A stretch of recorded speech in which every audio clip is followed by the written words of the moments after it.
Hello dear friends and students. आज यहाँ पर आप देख पा रहे होंगे कि एनडीए, जी हाँ, नेशनल डिफेंस एकेडमी का जो एंट्रेंस एग्जाम होता है उसके इंग्लिश के सिलेबस की बात हो रही है। जनरली आपने देखा होगा किसी भी कॉम्पिटिटिव एग्जाम का जब नोटिफिकेशन जो दिया होता है और उसमें जो सिलेबस दिया होता है तो उसका जो एक पार्ट होता है जनरल इंग्लिश, उसमें सिलेबस को बस जनरल इंग्लिश और जनरल ग्रामर नॉलेज कॉम्प्रिहेंशन ऐसा करके लिख दिया जाता है। बट स्टूडेंट्स को ये प्रॉब्लम बहुत होती है कि आखिर उस जनरल इंग्लिश में, उस जनरल ग्रामर में भी आता क्या क्या है, क्योंकि ग्रामर अपने आप में बहुत ही ब्रॉड है, कॉम्प्रिहेंशन में भी कई पार्ट्स हैं। तो आपकी इस समस्या को दूर करने के लिए जो बॉयज़ और गर्ल्स अभी भरेंगे एनडीए का फॉर्म, जिन्होंने अप्लाई किया होगा और आगे के लिए भी जो प्रिपरेशन कर रहे होंगे, उनके इस समस्या का समाधान यहाँ पर है कि इंग्लिश, जो कि एनडीए का जो अभी तक के जो पेपर आए हैं उसके बेस पे जो रियल इंग्लिश सिलेबस है वो क्या है। मतलब कि आपको कौन कौन से टॉपिक पढ़ने हैं और किन किन जगह से क्वेश्चंस आते हैं। एक चीज और मैं यहाँ पर बता दूं, जो भी टॉपिक्स और चैप्टर्स आप देख रहे होंगे, यहाँ पर ग्रामर के जितने भी चैप्टर हैं वहां पे उनकी डेफिनेशन या उनके काइंड इनसे कोई मतलब नहीं है, जो वो तो केवल एक इंट्रो होता है। यहाँ पे इस पूरे ग्रामर का मतलब है करेक्ट यूजेस। इसीलिए आपका जो है एक एरर वाला क्वेश्चन आता है, फिल इन द ब्लैंक्स के क्वेश्चन आते हैं कि ग्रामर का केवल एक ही चीज एग्जाम में पूछी जाती है कि उसका करेक्ट यूज क्या है, और वो पूछते हैं सेंटेंसेस के थ्रू कि कैसे ग्रामर के अलग अलग पार्ट ऑफ स्पीच जो है उनका सही यूज कहाँ पर होगा अलग अलग सेंटेंसेस के थ्रू। तो यहाँ पर हम सिर्फ यूजेस देखेंगे कि इन सब चैप्टर्स का मतलब है कि हम उन सब के करेक्ट यूजेस जाने कि कैसे उनका सही प्रयोग होता है अलग अलग तरह के सेंटेंसेस में, जो कि आप आगे अपने सिलेबस में पढ़ेंगे। फिलहाल बात करते हैं यहाँ पर इंग्लिश एनडीए के सिलेबस की। तो कहीं पर भी जो जनरल इंग्लिश का पार्ट होता है, स्पेशली किसी भी कॉम्पिटिटिव एग्जाम में, वो तीन भागों में बटा होता है। First grammar, second comprehension, third vocabulary. Grammar आप जानते होंगे, सभी पार्ट ऑफ स्पीच, इसके अलावा टेंस, वॉइस, नरेशन वगैरह। वोकैबुलरी भी आप जानते होंगे, हर तरह के शब्द जो इंग्लिश में आ सकते हैं, सिनोनिम, एंटोनियम्स जो भी हैं। कॉम्प्रिहेंशन को थोड़ा सा शायद आप कम जानते हो। कॉम्प्रिहेंशन का एग्जैक्ट मीनिंग होता है अंडरस्टैंडिंग, समझ।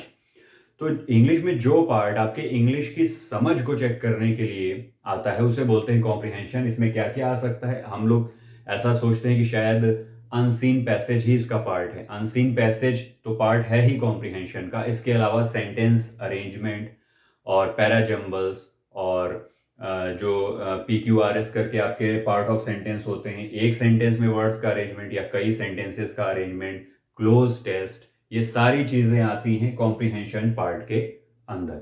फिलहाल यहाँ पर एनडीए के सिलेबस की बात हो रही है, तो एनडीए में कॉम्प्रिहेंशन में क्या पूछा जाता है, वो एक ही चीज है, वो यहाँ पर है। आइए देखते हैं। फर्स्ट पार्ट है ग्रामर। ग्रामर में आपको कौन कौन से चैप्टर पढ़ने हैं, noun, pronoun, adjective, adverb, verb, preposition, conjunction और इंटरजेक्शन। ये जितने भी 8 पार्ट ऑफ स्पीच होते हैं ये सभी आपको पढ़ने हैं। इनके यूजेस और इनकी पहचान। पहचान इसलिए कि अक्सर एनडीए या इस तरह के एग्जाम्स में एक ऐसा भी क्वेश्चन आ जाता है जहां पर वो अंडरलाइन करके स्पेशली पूछते हैं कि ये कौन सा पार्ट ऑफ स्पीच है। तो हमें ये भी जानना चाहिए कि प्रीपोजिशन हम कैसे पहचाने, इंटरजेक्शंस कैसे पहचाने, कंजंक्शंस कैसे पहचाने। और ज्यादातर जो पहचान के लिए पूछे जाते हैं वो यही 3 पार्ट ऑफ स्पीच होते हैं, प्रीपोजिशन, कंजंक्शन और इंटरजेक्शन। मतलब जिनको हमें रिकॉग्नाइज करना होता है, आपने पढ़ा होगा।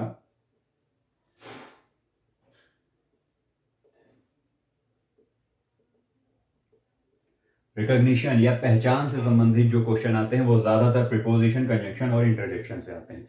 इसके अलावा भी ग्रामर का कुछ पार्ट है आर्टिकल्स। आर्टिकल्स आप अगर ना जानते हो तो ए, एन और द, इंग्लिश में ए, एन, द या दी के जो यूजेस होते हैं वो आर्टिकल्स कहे जाते हैं। हालांकि ये एक एडजेक्टिव का ही टाइप होता है।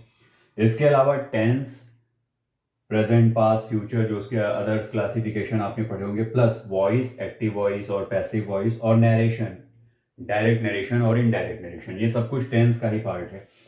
अब एक चीज मैं और बता दूं, मैं बार बार जोर दे रहा हूं यूजेस पे। आपके एनडीए के पेपर में वॉइस या नरेशन को चेंज करना, ट्रांसफॉर्म करना, ऐसे क्वेश्चंस नहीं आते, क्योंकि इंग्लिश के सिर्फ 50 क्वेश्चन ही आते हैं एनडीए के एग्जाम में। लेकिन ये सभी चीजें, यहां तक कि वॉइस और नरेशन या टेंस से रिलेटेड चीजें पूछी जाती हैं। कैसे, ये आप देख पा रहे होंगे, in the form of fill in the blanks और in the form of spotting the error. यानी फिल इन द ब्लैंक्स और स्पॉटिंग द एरर के क्वेश्चन के फॉर्म में ये सारी चीजें पूछी जा सकती हैं, वॉइस भी, नरेशन भी, टेंस भी और बाकी सारे पार्ट ऑफ स्पीच का करेक्ट यूज भी। तो आप समझ गए होंगे कि ये ग्रामर पोर्शन इतना सारा कैसे पूछा जाता है, फिल इन द ब्लैंक्स और स्पॉटिंग द एरर्स के फॉर्म में आपके एनडीए के एग्जाम में। फिर आते हैं सेकंड पार्ट जो कि कॉम्प्रिहेंशन है। कॉम्प्रिहेंशन में एनडीए के एग्जाम में चूंकि 50 क्वेश्चन ही होते हैं तो एक ही चीज पूछा जाता है, थोड़ा ध्यान दीजिएगा, सेंटेंस अरेंजमेंट। एक सेंटेंस का मीनिंगफुल ग्रामेटिकली करेक्ट वे में अरेंजमेंट, और ये चीज थोड़ा ध्यान से देखिएगा, ऑर्डरिंग ऑफ अ सेंटेंस। असल में सेंटेंस अरेंजमेंट दो तरह से आता है। एक जगह कई सेंटेंस को मिलाकर हमें एक मीनिंगफुल छोटा सा पैराग्राफ बनाना होता है, और एक जगह एक ही सेंटेंस में अलग अलग वर्ड्स और फ्रेज को हमें एक सीक्वेंस में लगाना होता है। एक सेंटेंस अरेंजमेंट है अलग अलग सेंटेंसेस का अरेंजमेंट, और एक सेंटेंस अरेंजमेंट होता है only the arrangement of one sentence, यानी अरेंजमेंट ऑफ वर्ड्स। तो ये ध्यान रखिएगा, ऑर्डरिंग ऑफ अ सेंटेंस। आपके एनडीए के एग्जाम में ज्यादातर एक ही सेंटेंस को अलग अलग वर्ड्स में, टुकड़ों में तोड़ दिया जाता है और उन्हें जंबल कर दिया जाता है। आपको उन्हें एक सही, मीनिंगफुल, ग्रामेटिकली करेक्ट सीक्वेंस में लगाना होता है और ऑप्शन से चूज करना होता है कि कौन सा सीक्वेंस सही है। तो ध्यान रखिएगा, sentence arrangement, ordering of one sentence NDA के एग्जाम में। अदर एग्जाम्स में जो है एक से ज्यादा सेंटेंसेस का अरेंजमेंट भी पूछा जाता है और एक सेंटेंस का अरेंजमेंट भी पूछा जाता है। अब आते हैं थर्ड पार्ट पे, जो कि है वोकैबुलरी, यानी इंग्लिश के शब्दों का ज्ञान, द नॉलेज ऑफ वर्ड्स। अब इसमें क्या क्या आ सकता है, सिनोनियम्स जिन्हें बोलते हैं सेम मीनिंग वाले वर्ड्स, एंटोनियम्स अपोजिट मीनिंग वाले वर्ड्स, ईडियम्स एंड फ्रेजेस जैसे कि हिंदी में मुहावरे भी बोलते हैं, phrasal verbs, the verb which is made from more than one word. एक से ज्यादा शब्दों से बनी हुई कोई ऐसी वर्ड, फ्रेज जो एक अलग ही मीनिंग देता हो, उसे बोलते हैं फ्रेजल वर्ब्स। प्रोवर्ब्स, हालांकि प्रोवर्ब्स कोई अलग से नहीं पूछी जाती, लेकिन कभी कभी ईडियम्स में ही कुछ प्रोवर्ब्स भी पूछ ली जाती हैं जिन्हें कि लोकोक्तियां बोलते हैं। ईडियम्स आपने पढ़े होंगे, ज्यादातर ईडियम्स ही पूछे जाते हैं, लेकिन कभी कभी किसी ईडियम्स की जगह पर कोई प्रोवर्ब्स भी पूछी जाती है। आप अपने सिलेबस में पढ़ेंगे, प्रोवर्ब थोड़ा सा ईडियम का ही एक थोड़ा सा लंबा, जैसे हिंदी में आपने कहावतें सुना होगा, थोड़ा सा लंबा फॉर्म होता है, उसे बोलते हैं प्रोवर्ब। इसके बाद सिमिलर वर्ड्स। सिमिलर वर्ड्स में आपने सुना होगा होमोफोन्स। तो होमोफोन्स ही नहीं, सेम साउंड वाले वर्ड, सेम प्रोनाउंसिएशन वाले वर्ड, सेम ओरिजिन वाले वर्ड और सेम मीनिंग वाले वर्ड्स, ये सब सिमिलर वर्ड्स कहे जाते हैं, एक जैसे दिखने वाले वर्ड। तो ये अक्सर आपके वोकैबुलरी के पार्ट में मीनिंग में, सिनोनियम्स में भी पूछे जा सकते हैं, एंटोनियम्स में भी पूछे जा सकते हैं, फिल इन द ब्लैंक्स में भी पूछे जा सकते हैं। तो सिमिलर वर्ड्स का हमें नॉलेज होना चाहिए, जैसे कि एक्सेप्ट और एक्सेप्ट होता है, थोड़ा सा स्पेलिंग में डिफरेंस होता है और मीनिंग में डिफरेंस होता है। ऐसे ही कुछ ऐसे वर्ड हैं जो दिखने में बिल्कुल सेम होते हैं बट उनका मीनिंग अलग अलग होता है। तो ये सारी चीजें हमें पढ़नी होंगी। तो यहाँ पर आप देख पा रहे हैं, आप इसे नोट डाउन कर सकते हैं, स्क्रीनशॉट ले सकते हैं और अपनी जो भी आपकी इंग्लिश की बुक हो उससे इन एक एक चैप्टर्स को अच्छे से पढ़िए, प्लस प्रीवियस पेपर, आप प्रीवियस पेपर एनडीए के देखिए, तो उसमें इससे रिलेटेड सारे क्वेश्चंस मिलेंगे और आपको ये विश्वास हो जाएगा कि ये सिलेबस जो है अपने आप में कंप्लीट है और इसी से क्वेश्चंस आते हैं। बस ज़रूरत है थोड़ा सा इनको पढ़ने की, इनको यूज़ करने की और इनसे रिलेटेड क्वेश्चन सॉल्व करने की, जो स्पेशली आपको मिलेंगे प्रीवियस पेपर्स में या अलग अलग जो बुक्स आपके पास हो उसमें।